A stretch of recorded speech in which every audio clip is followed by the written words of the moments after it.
A section of MPs from Karamoja and northern Uganda today have moved a motion to Parliament urging government to formulate a policy on free compulsory boarding school education for the Karamoja Sub-region. My brother Honorable Kenneth Omona to follow up on this issue. Led by Remigio Achia, the Pian County MP, the MPs say the area has suffered with low literacy levels in Karamoja, with 66% of the people in the area having never attained any form of education. They now believe that the solution to this is having boarding education for the children. Most girls are married off at 14, at 15, for cows. And what happens? A child goes to produce another child. And if you look at the statistics, the maternal mortality rate in Karamoja is 558 today per 1,000. And what is the figure for the country? 36. The literacy level in Karamoja stands at 66.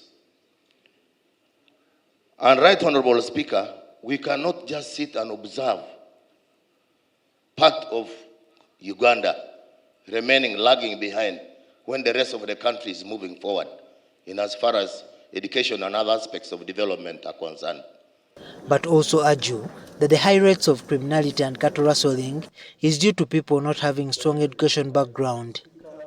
We need the next level of disarmament. And that means we must create an operation where even our security forces are involved in ensuring that we provide facilities for these young men to be retained in school and continue with education. Once you educate all the Karamojong and Karamoja become peaceful, Mr. Speaker, you will have solved big problems in Acholi, you will have solved big problems in Lango, you will have rescued the Bateso, you will have sorted the Bagisu, and Basebe also, including international neighbors. The MPs from Karamoja say many young girls, because of not going to schools, end up in early marriages, which is also causing high mortality rates among young mothers. The literacy rate for the boy child recently has risen by 7% between 2016 and 2020 because of the investments which were done then, but that of the girl child has only risen by 1.3%. And out of this total primary school enrollment of both boys and girls, only 12% of the girls make it to secondary schools out of the 100%. For every 100 girls, only 12% make it to secondary school. The rate of child labor in our region is so high. When they are overwhelmed, they end up in the streets begging. The children do it to support their mothers. 59 parishes. Only 22 have got primary schools. Only 22. 37 of the parishes of Napak, they don't have a primary school. Some MPs are calling for the amendment of the motion to also include other sub-regions, including Acholi, Lango, and West Nile.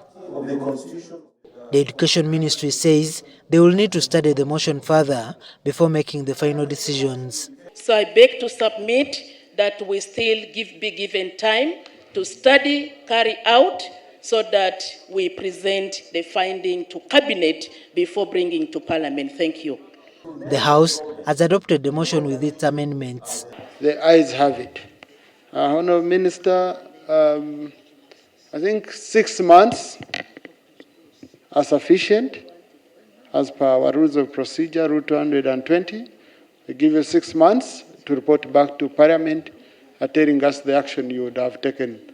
This comes at a time when Karamoja Sub-region has been lagging behind in performance in national outcomes released by Uganda National Examination Board. However, this has been attributed to long distances the learners have to endure to reach schools, as well as the cultural challenges in the region, which prioritize cattle rearing among others.